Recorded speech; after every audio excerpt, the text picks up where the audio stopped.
Good morning, it's Mr. Keaton here again. We're going to have two new postulates today. The first one will be the protractor postulate that comes on the next page though. There's a picture of a protractor. It's used for measuring angles.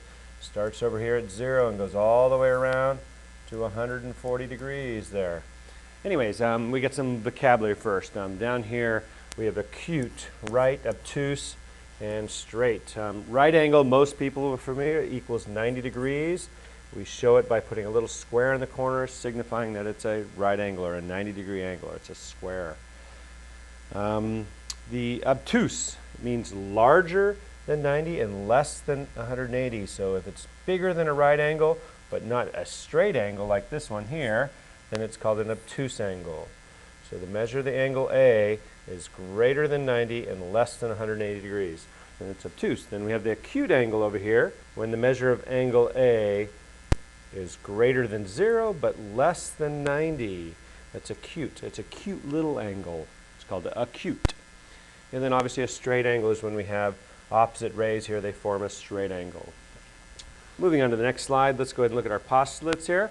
We have the protractor postulate, which is just like the ruler postulate, which simply says we can use a protractor for measuring angles created by intersecting lines. Just like in the ruler postulate, we can use the ruler for measuring lengths of segments. Pretty straightforward postulate. We can just move on from that. Just put that in your notes.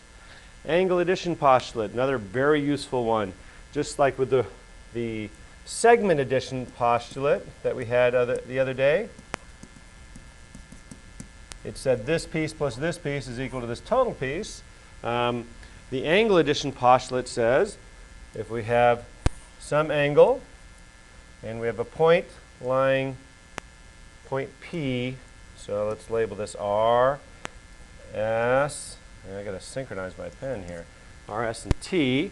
We get a point P laying on the interior of RST.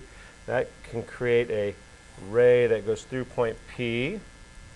It says that this angle plus this angle, that would be angle RSP plus angle PST. It's those two angles equals the big angle, which is angle RST.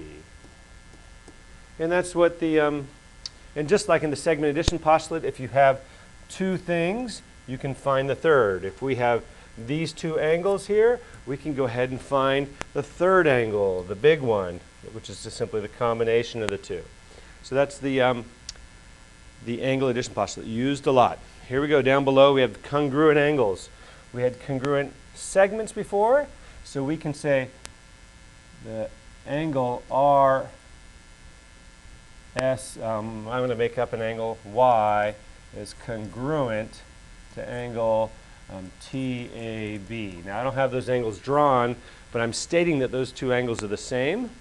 It just means they have the same measure if they're congruent. So they might both be 30 degrees or 40 degrees. Moving on to the next one, let's look at an example here. Next page. I just want to change pages. There we go. There's example 1. Name 3 angles in the diagram. So I'm going to look at this angle here first. That would be MNO. Important that the center one is always at the vertex of the angle. Another angle, let's see. I could do this angle here, which would be angle ONP. Once again, the center letter has to be at the vertex of the angle. And then the third angle would be this big one, the combination of the two, angle MNP.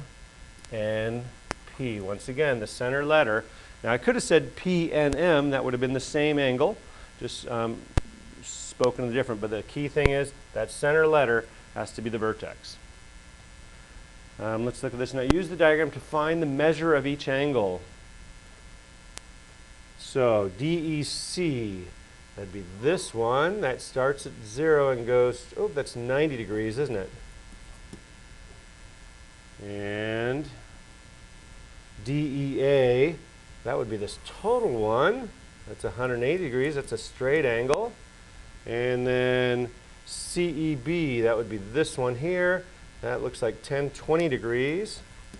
And the last one you can find for question number 1 in your notes.